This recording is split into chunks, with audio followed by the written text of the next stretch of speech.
think the first car we built as WCT was we built some Toyota Hiluxes, one for Mike Tomset and a couple of cars for RFS, for Chris Duploy. Achim Bergman, who's the sort of design brains, the engineering brains, has always been involved in cross-country cars. He built the Bat series of buggies.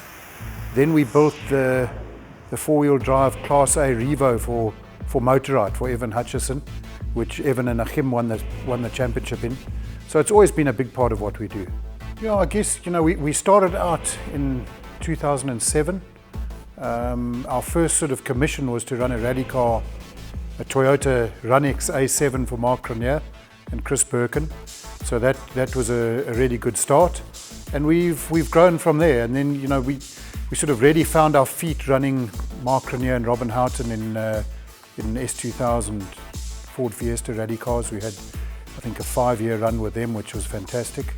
And always been involved in cross-country and rallying and circuit racing, all in parallel. So I guess we've always had a fairly broad base. We then built a couple of Amaroks, again for RFS and for Gary Berthold. And that's the car that Henny's currently racing.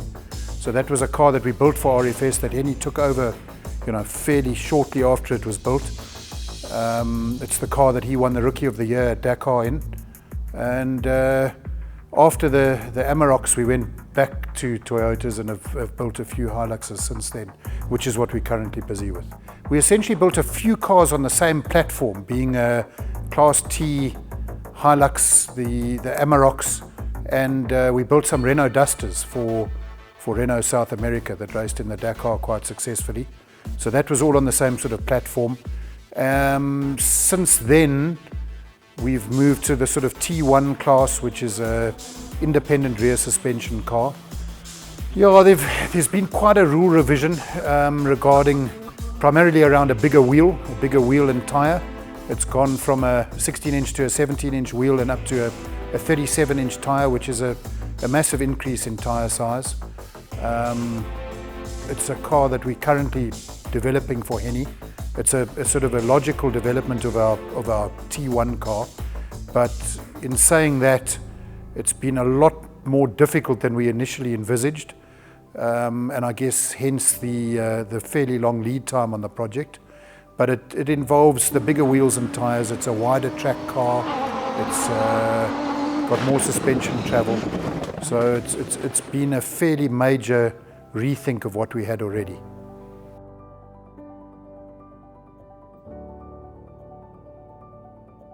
So it's actually a very different car. As said, they're a bit wider, they've got more suspension travel, and that allied to the bigger wheels and tyres gives you it's a very different package. For sure, we'd like to build a few cars for overseas, but it's also exciting to build cars for the local market.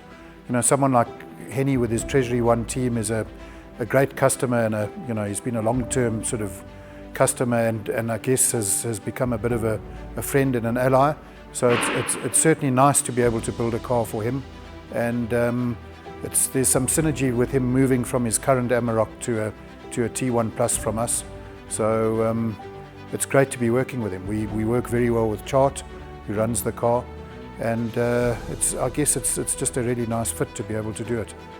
It's going to require quite a lot of fine-tuning, as you suggest, and quite a lot of setup and engineering, and I think that we're quite well placed to get the most out of it. But for sure, it's certainly not the sort of project where we wave it goodbye as it rolls out the door.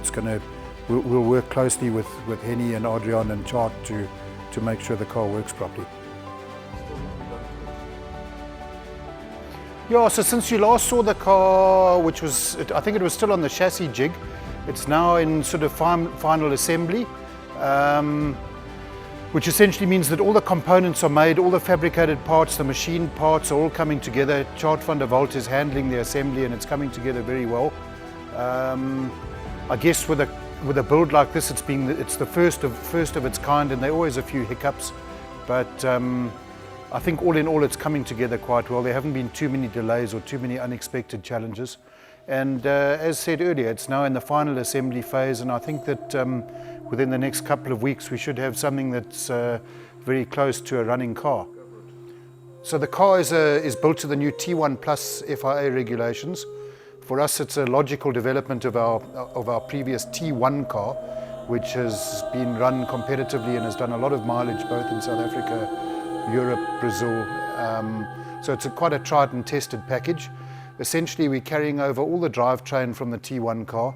What's new is the suspension, the wider track, the bigger wheels, the bodywork, which is courtesy of Hall Speed.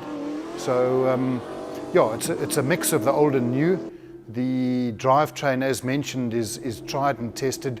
We're sticking to the 5-litre V8 engine initially, just because it's well proven. It's probably easier to run for a privateer type team, and certainly with the current regulations, I don't think it gives too much away to the turbo engine. So whilst there's quite a lot of new, there's also quite a lot of tried and trusted componentry, and we're certainly hoping it won't throw too many surprises at us. So, as Stuart said, it is based on a new T1 Plus regulation, which means the car can be a lot wider than before, the T1 format.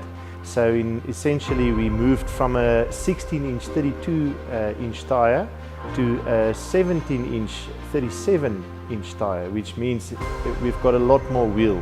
So to accommodate that wheel, the body is essentially a lot wider, and yeah, so the body is shaped to fit the wheel. The spare wheels will essentially sit underneath the driver and the co-driver. So it was a bit of a struggle for Achim to sort of design the car to make this big 37-inch wheel fit underneath the seat of the driver and the co-driver essentially. Right, so on the left-hand side of the car, we've got, for instance, the spare drive shaft that's been the brackets have been added to make it sit sort of here. So obviously it will be bolted from the top and two at the bottom, so it's easily removable. And if you go to the bottom, the sort of steering arm and the toe link will live there, and a box full of fluids will be on this side. Like we usually run 2 liters of gearbox oil, a liter of brake fluid, radiator stop leak, that type of thing. We've got larger containers at the back to fit engine oil and hydraulic oil, which we do run a bit more quantity wise.